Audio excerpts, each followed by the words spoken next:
Olá, estamos no ar com mais um programa Presença Espírita, o programa que leva até você a visão espírita a respeito da vida e dos seus valores. Iniciando sempre nas quintas-feiras, a partir das 22 horas, quando até as 23 horas estamos ao vivo aqui pela Rede TVM, levando até você o espiritismo, a sua análise, as discussões, sempre os temas que mais relevantes, que mais nos tocam a vida, nós escolhemos para levar até você. E você tem a oportunidade, quando nos acompanha ao vivo, quando estamos aqui nas quintas-feiras, de entrar em contato conosco, ligar aqui para a Rede TVM, entrar em contato conosco pelo Facebook, daqui a pouco no segundo bloco, onde nós podemos responder as suas perguntas, as suas dúvidas, entender as suas sugestões de novos temas, de outros programas e ter a sua participação, que para nós é sempre uma grande satisfação. Não tem nada melhor do que estar em contato com o pessoal aí que está nos assistindo, não é, Ayrton? Sem dúvida, Maurício. É um prazer novamente estar aqui no programa Presença Espírita, nessa quinta-feira ao vivo. E aqueles que estiverem acompanhando podem ligar, participar, enviar as perguntas, porque nós iremos tratar de mais um tema à luz da doutrina espírita. Falar um pouco da missão dos pais, né, que é uma missão tão importante, né, Maurício? É verdade. Os conhecimentos que o Espiritismo nos oferece, falando sobre a imortalidade da alma, entendendo que cada um de nós não nasce como uma folha branca, como algumas linhas da psicologia entendem, de que nós nascemos como uma folha branca e ali então as impressões e a formação é que dará fruto ao nosso caráter e aos nossos valores, mas entendendo e explicando que somos espíritos imortais e que mesmo no corpo de um neném frágil, ali existe, habita um espírito já com inúmeras experiências e que trará essas experiências como herdeiro de si mesmo para essa nova existência, ela reveste com todo um caráter e toda uma percepção diferente nas relações humanas. E o que dirá? Das relações familiares, da intimidade familiar. A responsabilidade daqueles que assumem a paternidade, a maternidade, ela ganha um outro teor, uma outra ótica com essa percepção que o Espiritismo nos oferece. Assim, Ayrton, tendo essa visão de imortalidade e de reencarnação também, sabendo que nós trazemos toda uma bagagem, qual é a relação dos pais com os filhos? Qual é o nível de responsabilidade nessa análise que a gente poderia dizer que os pais têm sobre a educação e a criação dos filhos? Veja, Maurício, até mesmo Allan Kardec já indagava os espíritos sobre essa tarefa, sobre a missão dos pais. E os espíritos já destacavam que essa missão é muito importante, porque cabe a eles o bom direcionamento desses filhos, desses espíritos que Deus concedeu sobre a sua tutela. E a missão é importante para colocá-los no caminho do bem. E esses mesmos espíritos que exercem a paternidade e a maternidade responderão por essa responsabilidade, sobretudo quer pelo êxito desses espíritos, também pelo fracasso.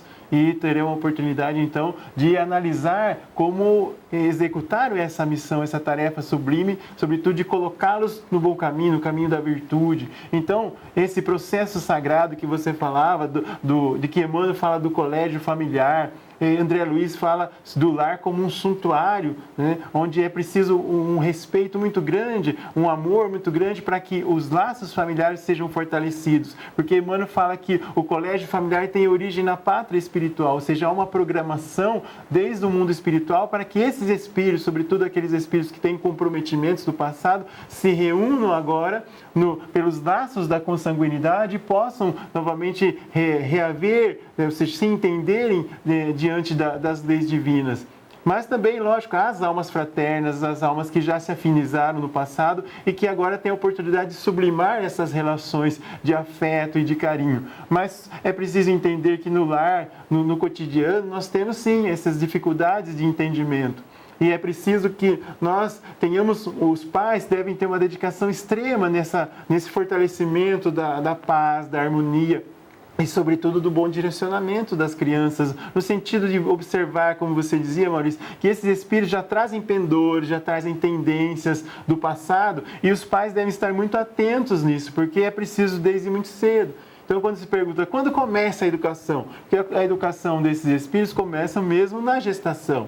Quando, desde o processo em que o espírito se vincula, desde o momento da concepção, aquele corpo em formação, já há uma vinculação mental com a gestante, ou seja, com aquela que será a futura mãe. Então, nesse processo já há um intercâmbio, muitas gestações são harmônicas, outras já são mais difíceis, em função justamente desses laços que existiram no passado. Então, tudo começa num processo gestacional, até que então tenha a criança vindo ao mundo, que se diz, se deu à luz aquela criança, e o processo de educação tem continuidade, onde os pais começam a observar aquilo que o Espírito traz, e aos poucos ele vai mostrando a sua realidade espiritual, os êxitos, as suas virtudes, bem como as suas deficiências, as suas fragilidades morais. E é nesse aspecto que cabe aos pais essa missão de corrigir, de orientar e, sobretudo, conduzir ao bom caminho. Então, a missão dos pais é muito importante, assim como o êxito da missão traz para os pais uma alegria, o contentamento na reunião desses espíritos novamente na pátria espiritual, como também pesa sobre eles o fracasso nessa tarefa de colocá-los no bom caminho, né, Maurício?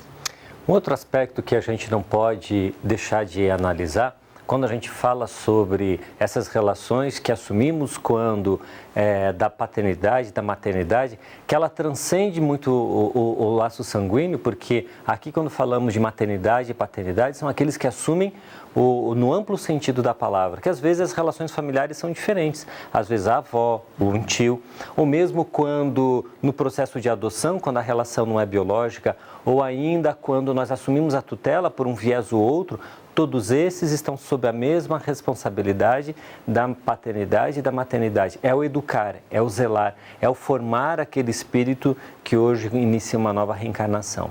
Nesse aspecto, nós não podemos nos esquecer de que, muitas das vezes, a providência divina, a bondade de Deus, nos oferece essas relações familiares que são bastante íntimas e permeadas por um amor bastante profícuo, para sanar débitos de outrora. Não raro nas nossas famílias nós temos ex-inimigos, relações conflituosas daqueles que ontem tinham dificuldades de se relacionar e hoje a tutela de Deus oferece uma mudança de relacionamento, nos colocando como pais e filhos nessa relação para que o amor dessa nova relação, somado ao esquecimento do passado, possa nos oferecer a ensancha, a oportunidade de superar dificuldades. Por isso, muitas das vezes, sob o teto, sob o ambiente do lar, haverá realmente relações conflituosas. Não é muito frequente nós termos antagonismos muito intensos nessas relações, filhos desafiando pais, pais numa intolerância exacerbada em relação ao comportamento filial, denotando, não se lembrando por quê, mas deixando claro de que as relações elas são antagônicas. Nessa situação, Ailton, como enfrentar essas dificuldades, esses conflitos? Bom, esses conflitos, como você mencionava, eles já brotam da nossa intuição, ou seja, nós não sabemos de onde vêm muitos desafetos, por que dessas relações conflituosas, mas aí que está a importância do lar ter uma proteção espiritual, e essa proteção vem do estudo, da leitura, da vigilância. Então, o hábito da oração, sobretudo nos lares que já se afinizam com a doutrina espírita, o evangelho no lar, isso é que vai permitir essa harmonia e esse atenuar desse desabrochar dessas tendências que são intuitivas e esses antagonismos que brotam às vezes sem saber exatamente de onde vem. Esses desafetos se encontram e surgem essas farpas. Então, quando o lar está bem protegido, está bem harmonizado sobre a proteção espiritual, à luz da oração, sem dúvida que isso ameniza e cada um sabe, né? Cada um sabe, às vezes, se calar, tolerar, ter mais paciência. E, sobretudo, nós devemos destacar nesse programa o papel da mãe, né? Cabe à mãe também esse papel especial nesse aspecto do Evangelho, nesse aspecto de ensinar a virtude, porque ninguém escapa, né, da influência da mãe.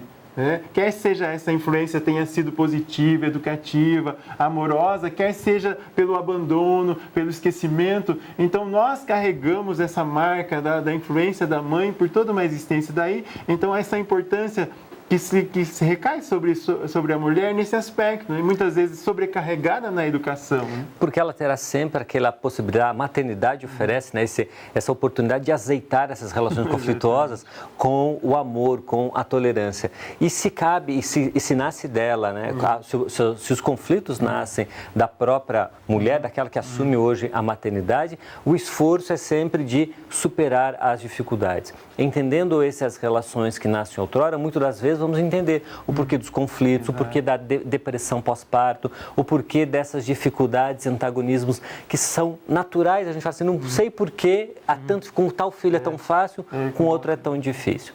Bom, é esse o tema do nosso programa de hoje. Vamos falar sobre a missão dos pais, o quão importante é essa responsabilidade que o pai e a mãe assumem em qualquer relações familiares. Às vezes, nas famílias monoparentais, a responsabilidade é a mesma, quando duplica, então, na figura de uma pessoa, a paternidade e a maternidade. Nas famílias hoje, com essas concepções mais recentes de família, mas não importa se nós saímos do tradicional, da família tradicional. O importante é que sempre sob a tutela da família haverá essa grande responsabilidade e missão de cuidar e tutelar dos nossos pequenos, das crianças que estão sob a nossa responsabilidade. Vamos fazer o nosso intervalo e daqui a pouco voltamos com o segundo bloco do programa Presença Espírita.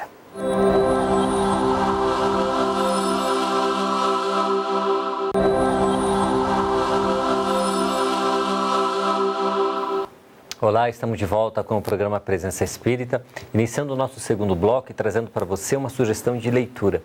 Raul Teixeira, já há alguns anos, no início da sua mediunidade, ele publica um livro psicografado por ele, da autoria do espírito Ivan de Albuquerque, intitulado Cântico da Juventude. O poético nome, ele nos remete exatamente às relações juvenis. E Ivan de Albuquerque, o autor espiritual, ele era frequentador do movimento espírita no interior de São Paulo e desde jovem, já se vinculou às atividades das lides espíritas e dos grupos de jovens da casa espírita que frequentava. Desencarnou cedo, com menos de 30 anos, e então teve a oportunidade de trazer suas reflexões, já agora no mundo espiritual, através da psicografia de Raul Teixeira. E nesse livro Cântico da Juventude, ele nos oferece uma grande oportunidade para jovens refletirem e entenderem das suas relações e dos temas pertinentes a essa fase da vida. E também para os pais, que quando enfrentam a entrada na adolescência, na juventude de seus filhos, eles veem novos desafios no processo de educação. Assim, Ivan de Albuquerque utiliza, ao longo de 26 capítulos, as relações do jovem com os variados temas. Ele inicia o livro Juventude e Jesus, Juventude e Espiritismo e Educação, Profissões, Intelecto, Euforia, Amizades, Fugas, Ilusões, Desportos, Política, Mediunidade. Vamos vendo que são 26 temas, sempre em torno da juventude, onde Ivan de Albuquerque então, nos oferece reflexões bastante oportunas.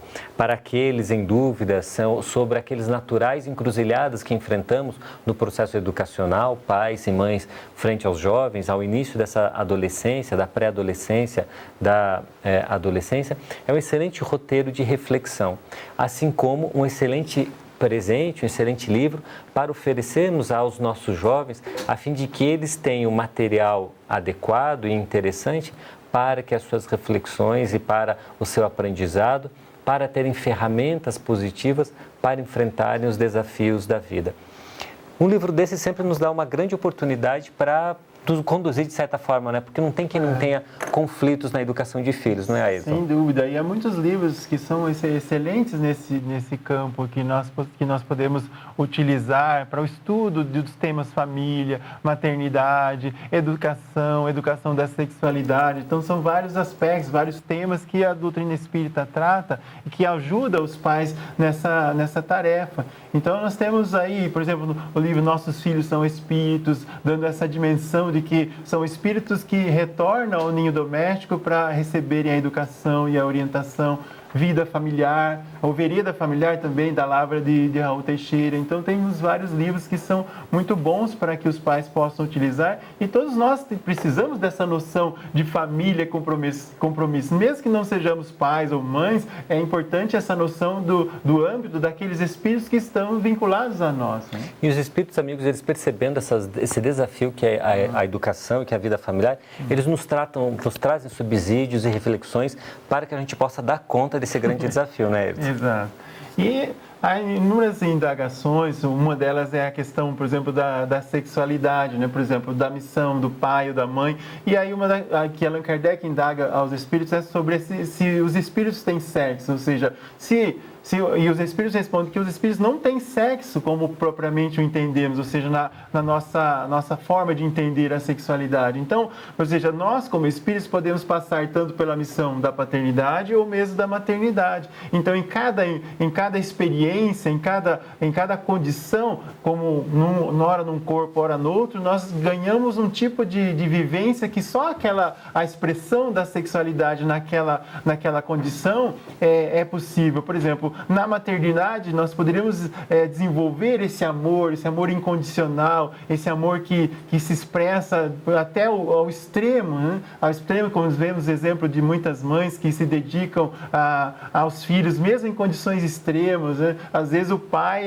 é capaz até de não ter toda aquela dedicação extrema que a gente só vê nas mães. Então, nós como espíritos passamos por diferentes experiências reencarnatórias em corpos diferentes para que nós possamos aprender essas diferentes polaridades. Ainda que a gente veja, por exemplo, Maurício, essa questão, o espírito passou por diferentes encarnações e traz uma polaridade masculina, uma polaridade feminina, às vezes até em desacordo com o seu revestimento fisiológico, mas sem dúvida isso é uma condição psíquica e não necessariamente que o espírito tenha um sexo como nós entendemos que é vinculado ao corpo biológico. E aí até passaria para você, Maurício, essa indagação sobre todas as mulheres têm esse comprometimento também com a gestação? A gente tem que analisar que realmente, como comentávamos há pouco, há a possibilidade de reencarnarmos em corpos masculinos e femininos, porque a exteriorização da sexualidade, ela se dá no corpo físico, mas o espírito em si, ele não dispõe dessa externalidade da sexualidade e essa caracterização de um corpo masculino e um corpo feminino.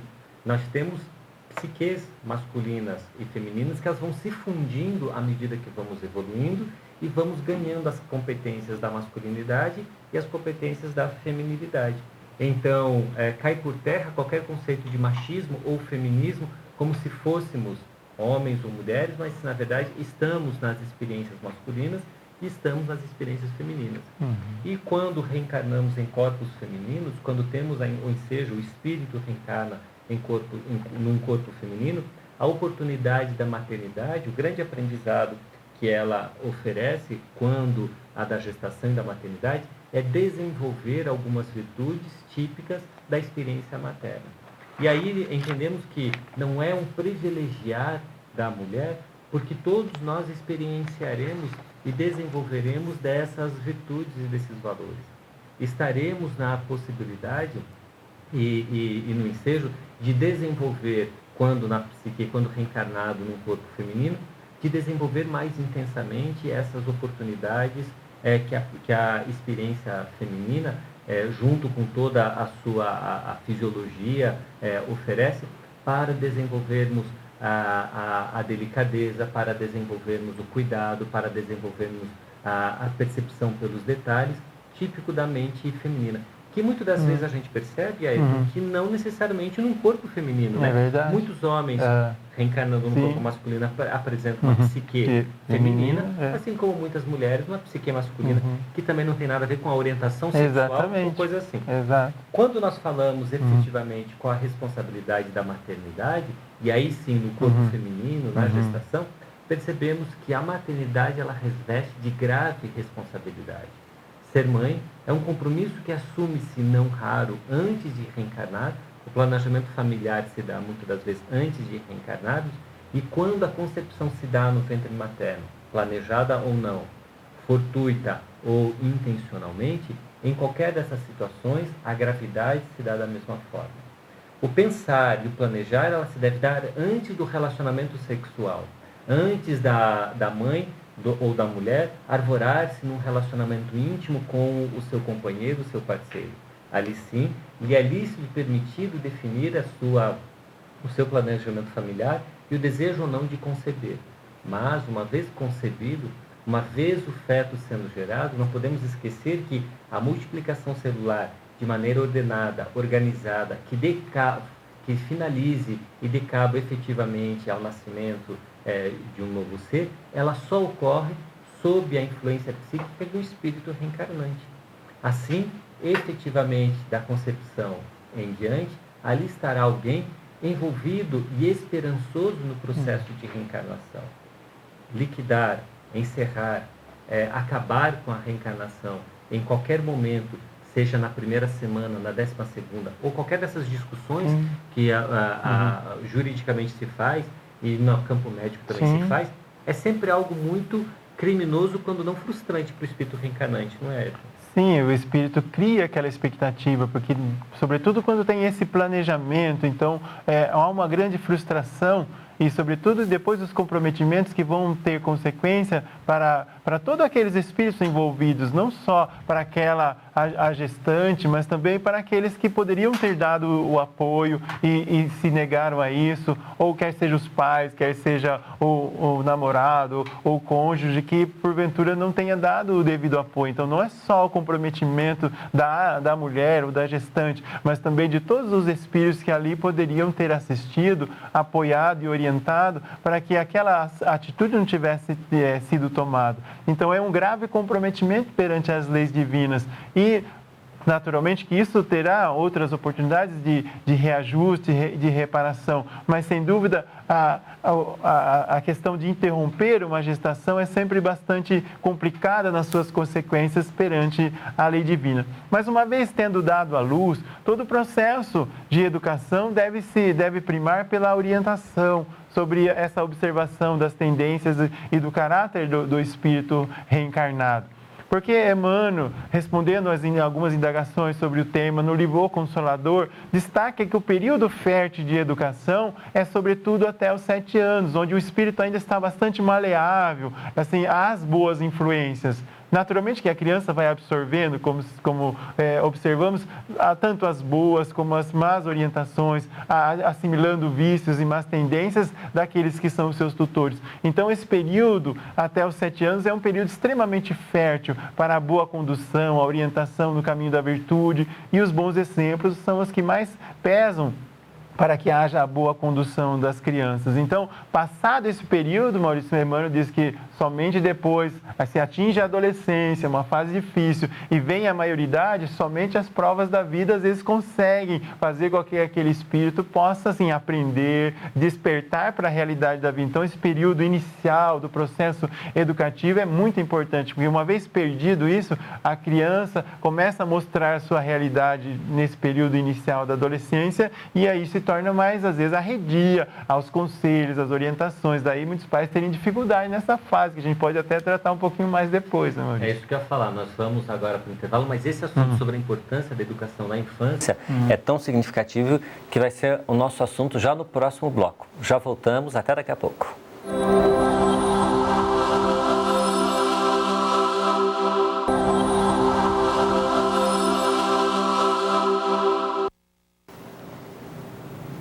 Estamos de volta com o programa Presença Espírita. Nesse programa estamos tratando a respeito da missão dos pais, a respeito de educação. E você pode participar do nosso programa, tanto pelo Facebook, o Maurício está acompanhando na página do Presença Espírita, bem como ligando para o 3028-7122, enviando a sua pergunta. E você pode participar do sorteio ao final do nosso programa, que nós estaremos sorteando. Estamos tratando de diversos aspectos a respeito da educação. E no final do bloco anterior, anterior, destacávamos a respeito desse período da infância, né, Maurício? Que é tão importante no processo educativo, já que, por exemplo, a criança precisa da atenção, do afeto, do acompanhamento, ela precisa, sobretudo, de estímulos positivos, porque quando não, muitos pais acabam só repreendendo, dizendo não para isso, não para aquilo, e por vezes é preciso o estímulo positivo, até na forma de se expressar, na forma de conduzir aquilo que as crianças fazem, acaba sendo muito importante. Não só repreender, mas, sobretudo, quando a criança fizer algo positivo, é preciso reforçar isso, para que ela aprenda que aquilo, ela tem o reforço e o reconhecimento dos pais. Não apenas a crítica, se a tarefa não foi bem feita, se a cama está desarrumada, se os brinquedos estão espalhados. Então é preciso exemplificar e acompanhar isso, porque educar exige muito, exige tanto do pai como da mãe. Aliás, o pai deve contribuir muito nesse processo, não deixar que a mãe cuide do processo de educação e orientação. Hoje em dia, é importante que o pai participe de todo esse processo, porque é uma soma de observações e ambos devem se entender bem nesse processo, um apoiar o outro no processo de orientação das crianças. E a questão do tempo de convivência, o tempo de permanência com as crianças, é preciso reservar um tempo para que os pais estejam convivendo com os filhos. Por exemplo, a leitura de histórias, o entrar no mundo infantil, brincar com as crianças, hoje em dia com a televisão, o videogame e outros, o acesso à internet, por vezes o que a gente vê, Maurício, é assim, o pai assistindo futebol, a mãe assistindo a TV, algum filme ou novela, a criança no quarto, brincando no computador, e aí como se fossem estranhos no ninho, né? Estranhos vivendo juntos no mesmo ambiente doméstico. Aquelas cenas de todo mundo na mesa da refeição, cada um com o seu celular, com o seu smartphone, a trocar mensagens, reunidos, mas isolados, não é? Então esse tempo é muito precioso para que,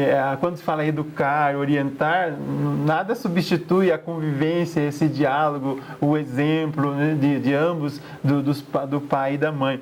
E aí, por vezes, quando esse período passa, Maurício, aí entra naquele que a gente fala, da adolescência, que aí o jovem pode já não estar mais tão receptivo, como ele começa já a indagar o mundo, questionar, então, às vezes, pode entrar numa fase mais complicada. O que a doutrina espírita nos diz a respeito desse período que é da adolescência? Interessante, Ayrton, é que é notório, é muito claro quem acompanha o crescimento de um filho, de como, a partir da pré-adolescência e mais intensamente na adolescência, o caráter muda. Não necessariamente para pior, mas ele efetivamente muda. Às vezes, um temperamento mais introspectivo se mostra mais exaltado, mais desinibido, ou vice-versa. Algumas características do comportamento, da personalidade despontam. E aí nos perguntamos, mas por que a adolescência mostra essa revolução? Será que é só a explosão hormonal do corpo que reflete nos humores e nos valores do espírito? Quando indagado aos espíritos, quando Kardec faz essa questão aos espíritos, eles nos respondem de que efetivamente o que acontece a partir da adolescência é um tomar posse de todos os seus valores que até então estavam adormecidos. Não trazemos na adolescência a lembrança das nossas vidas passadas, mas emerge na nossa personalidade, no nosso comportamento, os valores que trazemos na alma. Somos efetivamente, a partir dali, o espírito imortal, agora tomando posse de todos os seus valores, as suas faculdades, que veio amealhando ao longo da existência.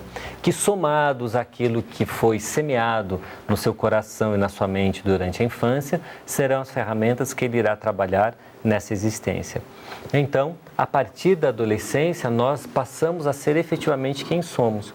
E por isso a importância, como falava há pouco Ayrton, de durante os primeiros anos semearmos boas sementes, porque ali o terreno está fértil, sem interferência da realidade do próprio espírito que reencarna, sem influência dessas tendências mais intensas que trazemos, que se forem perniciosas e negativas durante a infância, ao conduzirmos de maneira firme, de maneira atenciosa, rigorosa, não necessariamente de maneira castradora, mas de maneira cuidadosa e firme, nós poderemos então direcionar de uma maneira mais positiva com valores mais nobres. Então devemos encarar o período da adolescência com a naturalidade que ele merece, pois que durante essa fase, não só o fato da mudança do corpo físico, da mudança hormonal, do despertar da sexualidade, dos outros interesses, do apartar da necessidade da autoafirmação, quando ele se vê como indivíduo tentando apartar-se daquela tutela intensa da família e construindo a sua própria individualidade, não só isso, mas também temos que perceber e termos esse olhar de mortalidade de que ali também começam a despertar os valores do espírito imortal. E quando percebermos alguns valores não tão nobres ou que vão trazer dificuldades para esse espírito que hoje está nosso filho, está sob nossa responsabilidade, cabe então aos pais, aos educadores, agora já não mais na função quando da infância, de uma educação firme e construindo esses caminhos, mas agora mais de orientação, de provocar a reflexão, porque o que agimos de maneira castradora aqui, ali irá escapar. Então, cabe aos pais provocar e trazer os filhos para a realidade, para o mundo da vida, provocando as reflexões. Será que vale a pena tal situação? Será que vale a pena aquela outra situação? E aí, então, deixar que o filho construa essas reflexões de maneira mais enobrecida, clara, e percebendo que as suas ações, elas vão refletir para a sua felicidade ou desdita nessa existência. Ayrton, tem uma pergunta aqui que o Sérgio faz para a gente, telefona aqui para a Rede TV, ele faz a seguinte pergunta: pais e filhos podem inverter os papéis entre as encarnações? E ainda, sempre os mesmos graus de parentesco que acontece na família, nesse teatro da vida, onde assumimos esses personagens, são sempre os mesmos? Como é que funciona isso? Bem, nós podemos ocupar nessa parentela espiritual.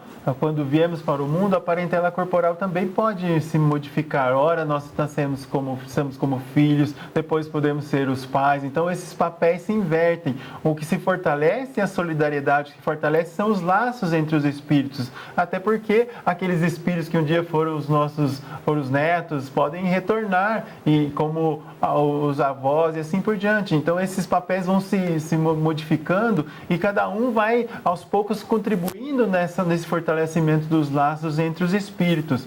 Então, mudamos de posição, mas por vezes a parentela corporal vai se ampliar. A parentela corporal, por vezes, deixa de existir os laços consanguíneos, mas a parentela espiritual se fortalece. Ou seja, como vemos no Evangelho segundo o Espiritismo, que a morte não rompe os laços entre os espíritos quando os espíritos são verdadeiramente estão unidos pelos laços, então, do afeto, do carinho, do amor. Então, esses laços entre nós se estendem mesmo após a morte. Por exemplo, muitas vezes os espíritos se acompanham, mesmo não só no mundo dos espíritos, mas também em múltiplas encarnações, podendo ocupar, por vezes, mais de uma vez a posição de pais ou mães, mas esses papéis acabam também se invertendo, onde cada qual passa por uma experiência e colabora no processo evolutivo uns dos outros, né?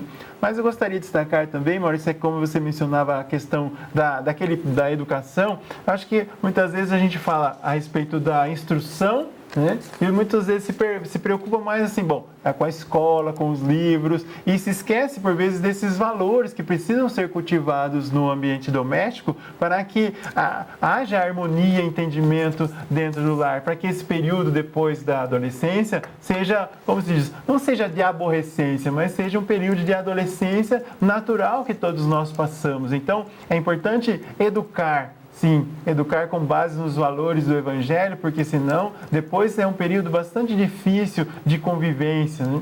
Então, como diz Emmanuel no livro O Consolador, quando indagado sobre a importância dos institutos educativos na Terra, ele diz que a instrução pode nos tornar verdadeiros cidadãos, mas só o lar edifica as pessoas de bem. Então, o lar é de fato onde há amor, onde há entendimento, onde aqueles que são os responsáveis pela educação procuram cultivar os valores e exemplificar. Então, por vezes, se vê que pais são muito permissivos e tudo permitem que as crianças façam, que às vezes se tornam os verdadeiros tiranos dos próprios pais, passam a sofrer nas mãos dos próprios filhos, sendo que foi uma falta de autoridade, de disciplina não é só dizer não, mas também nem só dizer sim. É preciso o equilíbrio nessas escolhas para que os filhos saibam o limite da disciplina. O limite da disciplina está relacionado com a responsabilidade, porque senão podem ser jovens extremamente irresponsáveis, jovens que pouco têm de valores e respeito para com o próximo. E é nesse período que se ensina o respeito, a compaixão, a humildade, a tolerância, sobretudo, para que esses espíritos possam compreender que vão viver, sim, vão passar por provações. E quando os pais evitam que esses filhos tenham as experiências, que passem pelas diferentes situações, acabam privando-os dessa preparação. Então é importante o dizer sim, sim, dizer não, não. Porque caso contrário, por exemplo, der um presente para suprir a ausência, né, acaba por vezes estimulando comportamentos que os pais querem de fato evitar, né, Maurício? E uma coisa que nós sempre nos perguntamos é qual é a responsabilidade dos pais quanto às atitudes dos filhos. O filho se comporta de uma maneira errônea, dessa ou daquela forma, qual é o peso da responsabilidade? Essa pergunta nós vamos responder daqui a pouco, depois do nosso intervalo. Até já.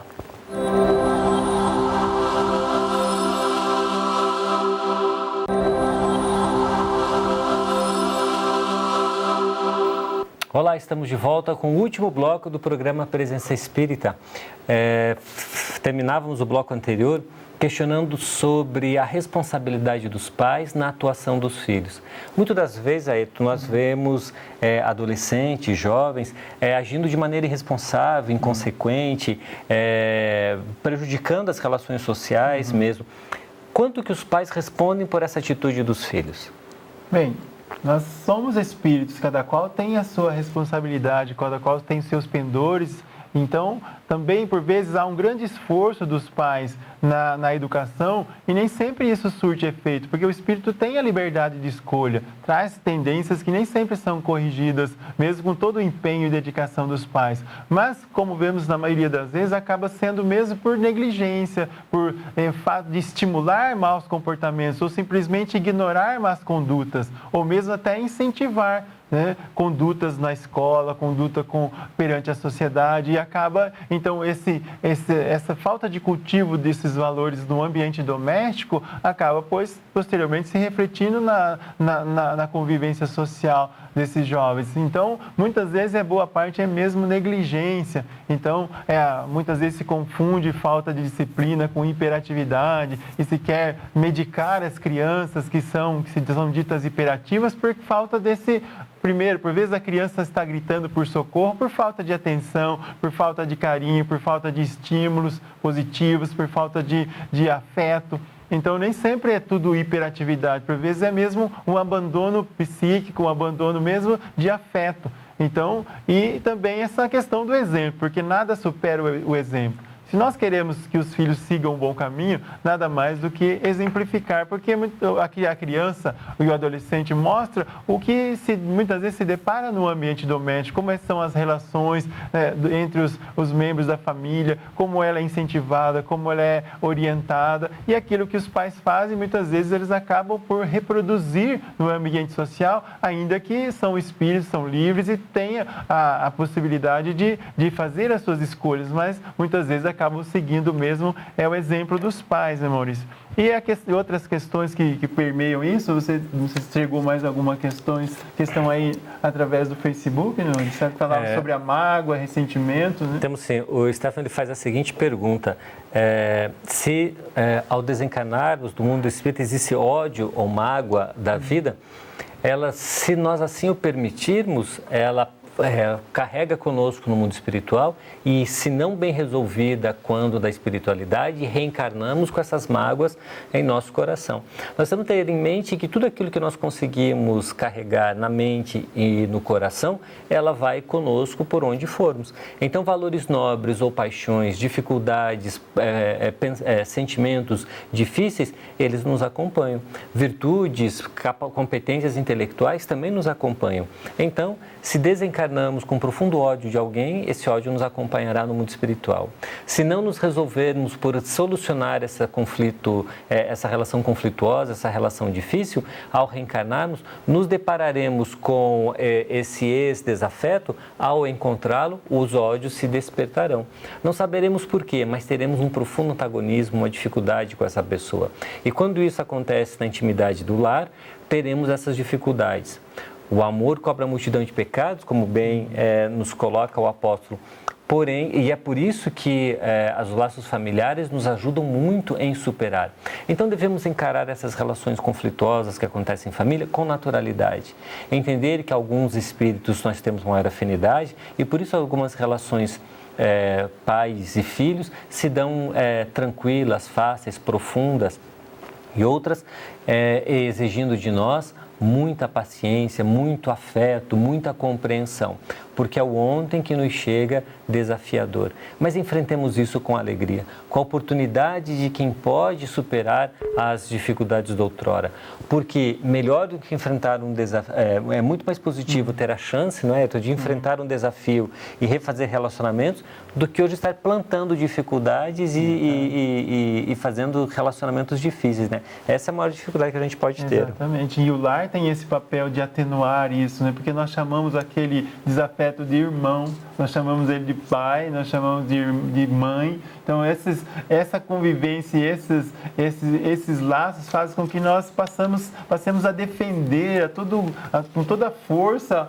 um membro da família. E por vezes é um antagonista, alguém do passado que nos entendemos, agora é o filho querido, é o filho que dá trabalho, é o filho que é preciso, né, passar por diversas consultas médicas, é o filho com dificuldades que exige muito, mas é a cota de sacrifício agora no processo de reparação, de reconstrução daqueles compromissos que foram abandonados ou até estimulados ao delito. Então, nada melhor do que reentender-se, nada melhor do que aproveitar esse ambiente familiar e agradecer, porque bendita é a nossa família, benditas são os laços que nos unem, porque ninguém renasce no ambiente doméstico, no ambiente do lar, por acaso, né? Não é um punhado de espíritos que são lançados para o alto e se reúnem no ambiente doméstico. Não, nós somos espíritos compromissados que viemos para um objetivo: o auxílio mútuo, a solidariedade, a tolerância, né?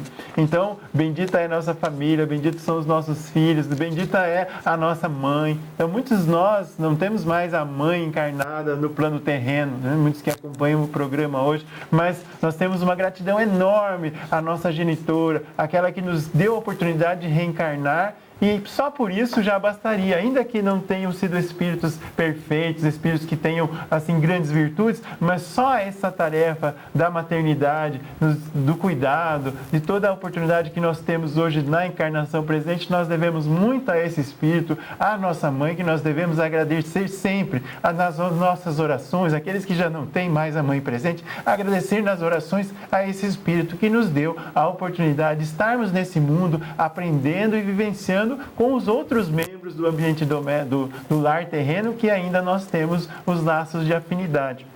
Então, Maurício, o lar terreno é, como diz André Luiz, um santuário. É algo que nós devemos defender com toda a força, preservar. E não, por vezes, assim, fugir pelo divórcio, fugir das responsabilidades com os filhos que dão problemas. É uma dedicação extrema também por os compromissos assumidos no passado, né? Sem dúvida. Nos chegou a pergunta aqui sobre qual é a situação com a visão espírita a respeito da gravidez quando ela acontece num processo de estupro. Entendendo que a única situação que ela é justificável o aborto é quando a gravidez ela provoca um risco à vida materna. Nessa situação, é lícito a mãe abortar, porque nos explicam os espíritos, entre a vida que está começando e é uma vida que já tem um longo processo de existência, fica-se com a segunda. Todas as outras situações não se justifica. Muitas das vezes nós vamos ver pessoas defendendo o aborto eugênico, naquelas situações do feto com anomalias, com problemas genéticos, com hidrocefalia, com anencefalia, e aí então justificando que a vida não terá continuidade e a mãe sofrerá muito nessa situação, deve-se abortar. Outras vezes, na situação do estupro, quando a mulher é vítima de uma violência intensa, injustificável, reprochável, abominável mesmo, mas porém, fruto dessa situação difícil, gera-se um filho. Como encarar dessas situações? Em todas essas situações difíceis, em diversos graus, desde as dificuldades da mãe em lidar com o feto, que ela percebe que não terá algumas horas de vida após a gestação, até o fruto dessa violência emocional, psíquica, física, todas essas situações há um comprometimento do espírito reencarnante com aquele espírito nascente. Algumas vezes, o espírito, nós nos comprometemos antes de nascer com aquele espírito que irá reencarnar e que necessita somente de uma reestruturação do seu perispírito, e então, ao vincular-se com o feto nascente, com o zigoto, ele, desarticulado perispiritualmente falando, ainda com desequilíbrio, não consegue organizar a forma biológica de maneira adequada, por algumas dificuldades de outrora.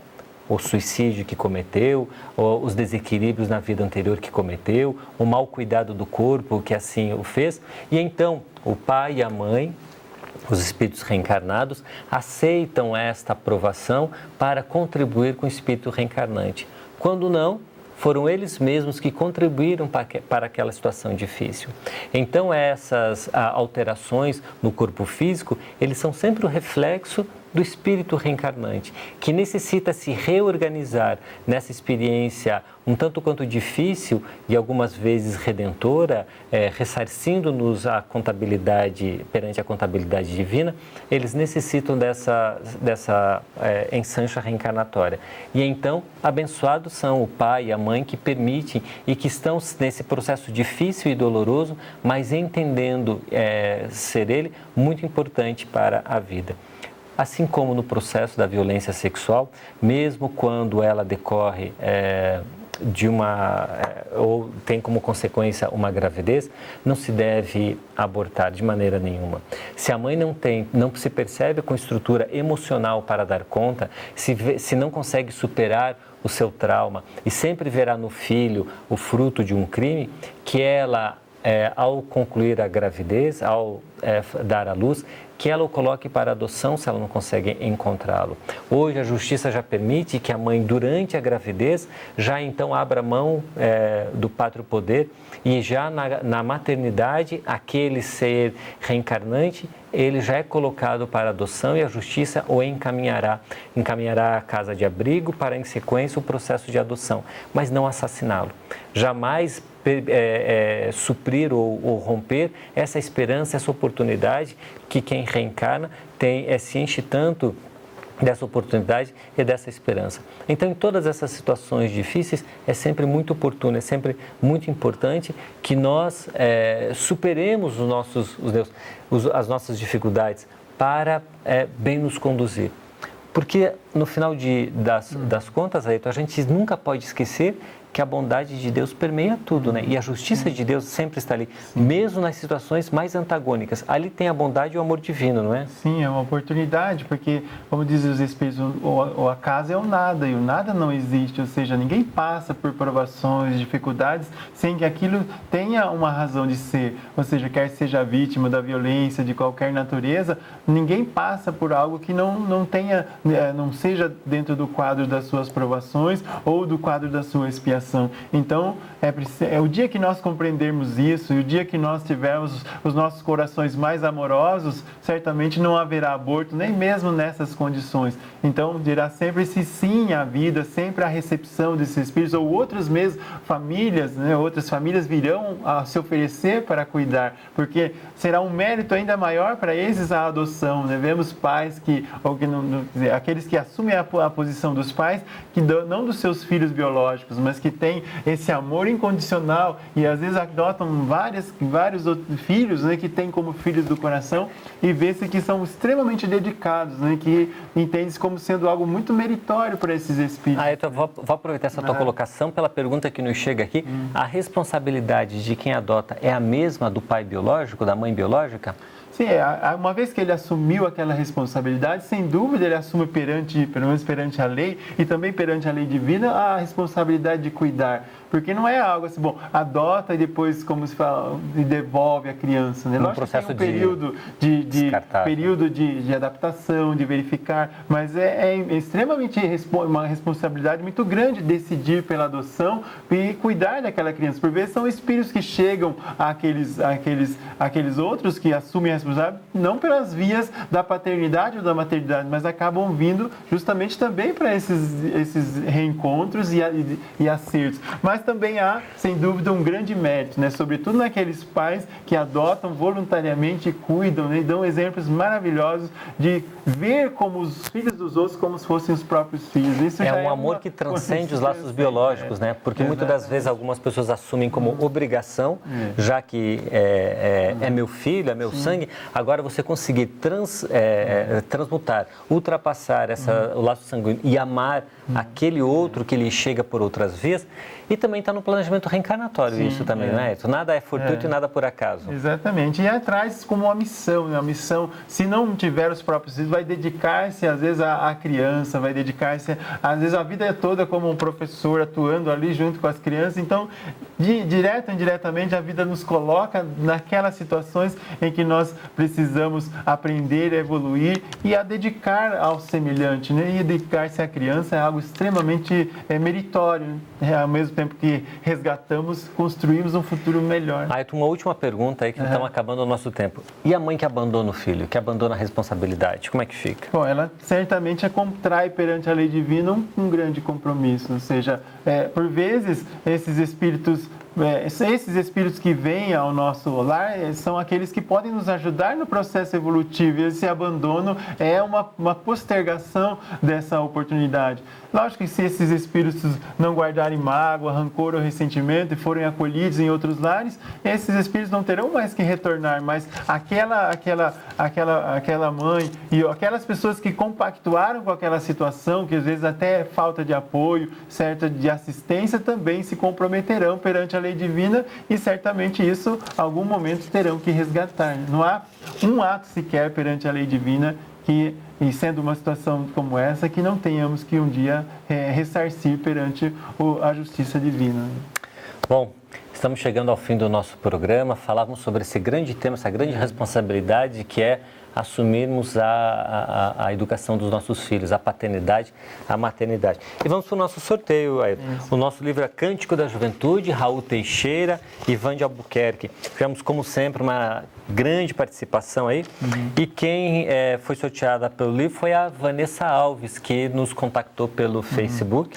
Vanessa, uma excelente leitura, parabéns aí. E o seu livro vai estar à disposição essa semana na Feira do Livro Espírita, que acontece no Shopping Antártica. Agora, mudando de sala, a entrada é pela Rua Santos Dumont, no piso, entrada pela Rua Santos Dumont. Uma excelente leitura. E para aqueles que não querem adquirir o livro, a gente sempre sugere, busque nas livrarias, a Feira do Livro Espírita, no Shopping Antártica, a Livraria Espírita Educadora, na Rua Santos Dumont, 620, são as duas que funcionam em horário comercial aqui em Ponta Grossa. Ou ainda, se você prefere comprar virtualmente, a gente aconselha que você acesse livrariamundoespírita.com.br, é a livraria virtual da Federação Espírita do Paraná. Você encontrará esse livro e muitos outros aí. Chegamos ao fim do nosso programa, então. Então, agradecemos àqueles que acompanharam o programa Presença Espírita, nossa gratidão e até o próximo programa. Muito obrigado pela sua companhia, por estar conosco em mais um programa Presença Espírita. Desejamos a você uma excelente continuação de semana, muita paz e até o nosso próximo programa.